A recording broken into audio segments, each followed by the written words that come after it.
Hello po mga kababayan. Long time no see. Alam nyo mga kababayan, mayroon lang po akong itatanong dito sa mga iilang pirasong nanonood sa akin ngayon. Kayo po ba ay subscriber ni Epipanyo Labrador? Kasi ako dati, subscriber din ako noon. Madalas ako sa kanyang manood. At actually po, nung panahon na nandun siya sa stage na takot na takot, although alam ko hindi naman siya takot, dahil matapang na tao, syempre, ay kinakatakot niya yung kalagayan niya para sa kanyang pamilya, sa kanyang mga anak, asawa. Nasubaybayan ko po yung mga vlogs niya noon, lalo na nung patago-tago siya, nagtatago siya sa gubat, nagbablog doon mag-isa. Actually, awang-awa ako. Naawa ako sa kanya. Nasabi ko nga, sana kung meron man ako maitutulong, tutulong din ako. Actually, nag-text ako sa kanya noon na sabi ko, wala man akong maibibigay na cash, pero marami akong gamit, mga tools na, mga kumot, ganyan, mga basic needs na pwede kong i-donate, mga armas. Ay, armas, hindi naman armas na baril, mga kutsilyo, mga bolo, na imported pa nga hindi ko naman magagamit. Sa dati ko asawa yun naiwan sa akin. So, ipapamana ko sana sa kanya. Pero hindi po siya sumagot. Ewan ko ba? Sabi ko, bigay mo paano ko, mayroon ako mga gustong ibigay kasi wala akong maibibigay na cash. Ito na lang mga gamit kasi nga nakatira siya sa bundok, nagsasaka siya. Wala man akong maibigay na pera, at least ako mga gamit na magagamit niya sa kanyang pamumundok. Kaso, sabi ko, saan ko ipapadala? Paano ko ipapadala? Hindi naman siya sumagot. Nainis nga ako Bakit? Sabi ko, bakit ako hindi sinagot? Parang hindi ba na-appreciate yung gusto kong itulong? Na, sabi ko, pera lang ba? Syempre, may halaga din naman yun. Mga gamit nga lang. Gusto ko sanang ipamana sa kanya kasi wala akong pagpapamanaan. Kapatid kong lalaki, patay na. Wala naman akong pamilya. Kaya gusto ko sa kanya sana ibigay. Pero hindi nga sumagot nandyan, nabubulok na, kinakalawang. Gusto ko sanang kahit paano mapakinabangan niya as tulong. Kasi nga, nakikita ko naman po na talagang yung niya, pagmamahal niya sa bayan. Diba? Kasi bihira tayo makakita ng Pilipino na kagaya niya. And then, there was a time, di po ba, kung kayo ay sumusubaybay sa kanya, there was a time na parang nagtampo yata siya kila PBBM at Romualdez. Nagtampo na siguro, hindi siya natulungan. Kasi ako rin mismo po, hindi ko naman sinasabi na nangihingi siya. Kasi nga, sa totoo lang, kawawa nga talaga yung sitwasyon niya noon. Na ako nga mismo, ang sa loob ko lang, actually nagko-comment ako noon sa vlog niya na sabi ko, kung mayroon man na viewer dyan na nakakalapit sa Pangulo or may contact sa Pangulo or kay First Lady, sana naman ipagbigay alam yung tungkol sa sitwasyon ni Epipanyo Labrador. Kasi yun lang, kasi siya nga po nagtatago at wala naman siyang direct contact doon sa kila PBBM. So sana, sabi ko, kung mayroong man lang viewer or siguro ko naman yung mga tauhan ng palasyo, baka naman ikako sila ay i-scout or siguro kung nanonood naman sila ng mga vloggers 'di ba?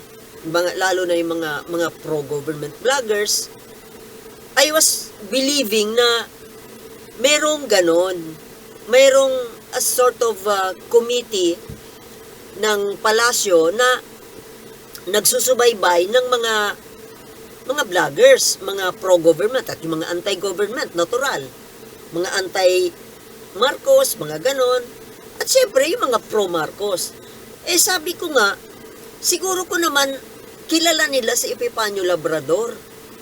Alam nila kung ano ang ipinaglalaban nitong taong ito. At karapat-dapat naman po siya talaga na mabigyan ng tulong dahil nga doon sa sitwasyon niya na alanganin. Nasa alanganin yung lagay ng buhay niya. Pati na nung pamilya niya. Di ba patago-tago nga sila noon? So, syempre, nakakaawa naman. Lalo pa na kung meron lang ako, nag-extend din ako ng tulong. Kaso, isa din naman akong dugyot. Wala ako maitulong, kaya, kumbaga, ang naitutulong ko na lang noon, yung mag-subscribe at mag-view sa kanyang mga vlogs. But there was a time nga po na napansin ko na parang nagkaroon siya ng tampo. Nagkaroon siya ng malaking tampo kay PBBM at Romualdez. So, for whatever reason, although parang I sense kung anong reason yon, pero hindi ko na, di ba, isasabihin pa. May karapatan naman siyang magtampo. Kasi nga, kumbaga, ipinaglalaban din naman niya, di ba, doon sa mga talagang nanonood sa kanya. Alam nyo, ibig ko sabihin, ipinaglalaban niya yung bayan. At syempre, since yung present government ngayon, yung present na kasalukuyang Pangulo natin ay si PBBM, natural, dito siya sa Pangulo natin. Pero yun nga po, nagkaroon ng time na parang nagtampo siya, na parang namura pa nga yata niya si Speaker Romualdez, Nalungkot ako noon kasi sabi ko, nag-iba na siya, hindi na siya kakampi ng gobyerno, kontra na siya kay PBBM, so nalungkot ako. At medyo nag-unsubscribe nga ako Hindi ko na gusto yung mga napapanood ko noon sa kanya kasi nandun na, yung time yun na yung unang meltdown ni Sara, di ba? Napanood ko pa siya sa isang vlog niya na awang-awa daw siya kay Sara. Kung maalala ninyo, yung presko ni Sara, yung unang presko nata niya yun na yung drag me to hell na, di ba? Yung drag me to hell na presko ni Sara, na kung saan doon niya nasabi yung gusto niyang pugutan ng ulo si PBBM. Yung mga panahong yon, doon nagbago si Epifanio Labrador noon. Naging kumampi na siya doon sa Duterte, doon kay Sara. Awang-awa daw siya kay Sara. So mula noon, tumigil ako sa panonood sa kanya at nag-unsubscribe nga ako. Kasi nandun na minura na niya si Romualdez. Tapos ang sabi niya, kahit ano daw mangyari, pare-pareho daw silang Bisaya nila Duterte, kaya magkampi-kampihan daw sila mga Bisaya. Which is, para sa akin hindi ko nagustuhan yung ganong prinsipyo kasi ganun ba? Parang nandoon pa rin yung regionalism, yung regionalistic mentality na kumbaga yung pagiging yung regional mentality ng nating mga Pilipino noong araw ang naging dahilan kung bakit nasakop tayo ng mga Kastila. Dahil nga walang isang buo na bansang Pilipinas. Kanya-kanya yung mga maliliit na kingdoms, kaya madali tayong nasakop ng Kastila noon because of that regionalism. Tapos ngayon ako parang ibinabalik yon yung unang nagiging prinsipyo ni Epifanio Labrador. Ako kasi, so what kung kababayan kita? So what kung kahit nakapamilya pa kita, kung hindi ka karapat dapat na maging pinuno ng gobyerno, ayaw ko sa'yo.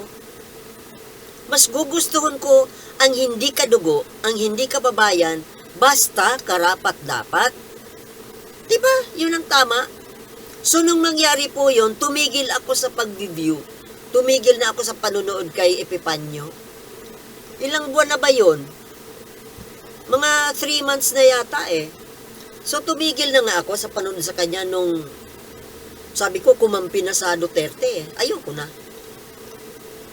And then, ito nga, bigla kong naisipang silipin. Sinilip ko. At yun nga, nakita ko na, nagulat ako. Ang ganda na ng kanyang background, ha? Yung kanya, mayroon na yata siyang sariling studio ngayon.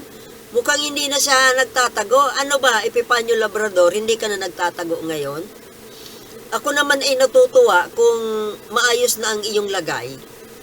Dahil, siyempre, ako, gusto ko yung mga vloggers na pro-government. Yung mga marunong kubilala, marunong tumingin ng tama. So, ako'y natutuwa at ako'y bumalik na sa panonood sa'yo at nag-subscribe ako uli. At nakita ko nga dito sa bago mong background dyan na mukhang mayroon ka ng matinong studio na at mayroon ka ng magagandang gamit. At nakakatuwa na nandiyan dyan sa iyong background, sa iyong likod, yung malaking kwadro pictures ni PBBM at ni Speaker Romualdez. So, natuwa ako nung nakita ko na sabi ko, bumalik na siya. Bumalik na siya kay PBBM. Diba? So, ako'y natutuwa. At kung mapanood mo man ito, Epipanyo Labrador, ako ay natutuwa sa kalagayan mo ngayon at siguro ko naman malaki na ang kumikita ka na rin ng husto dyan sa pagbablog. So kahit papano, hindi ka man, kung wala man maaasahan na politiko, kahit papano dyan sa kinikita mo sa pagbablog, sobra na yan sa sapat sa pamilya mo at sa iyo. Maging safe ka. Good luck sa iyo ha. At sana please lang, wag namang padalos-dalos, wag kang basta-basta. Nainis talaga ako noon. Sabihin mo na awang-awa ka kay Sara. Oh my goodness ka ako. Ano na nangyari sa iyo? Ngayon, since bumalik ka na sa normal,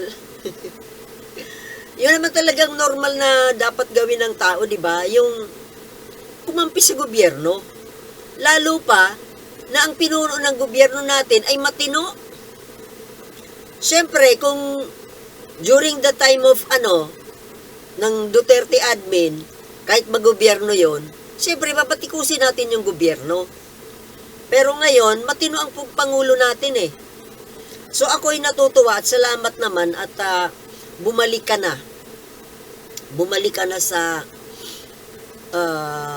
normal na sitwasyon at sa normal na paniniwala at prinsipyo. 'Di ba? Natutuwa ako sa iyo. At sana nga tuloy-tuloy na 'yan at sana ay safe na ang buhay mo at ng pamilya mo at sana dumami pa ang subscribers mo at dumami pa ang mga nakikinig sa iyo. Kasi kailangan ng Pilipinas ang mga kagaya mo. 'Di ba? Good luck ha at more power. At yung mga bumabatikos at mga anong tawag dito, may mga nagtitreten ba sa iyo? Well, ganoon naman talaga. Ganoon talaga pag meron kang pinaglalaban, may mga kumakalaban.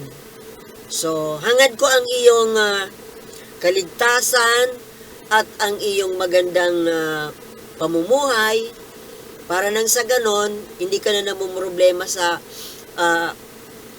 pangtusto sa pamilya mo at para tuloy-tuloy ang yung ginagawa mo na pakikipaglaban para sa bayan, 'di ba?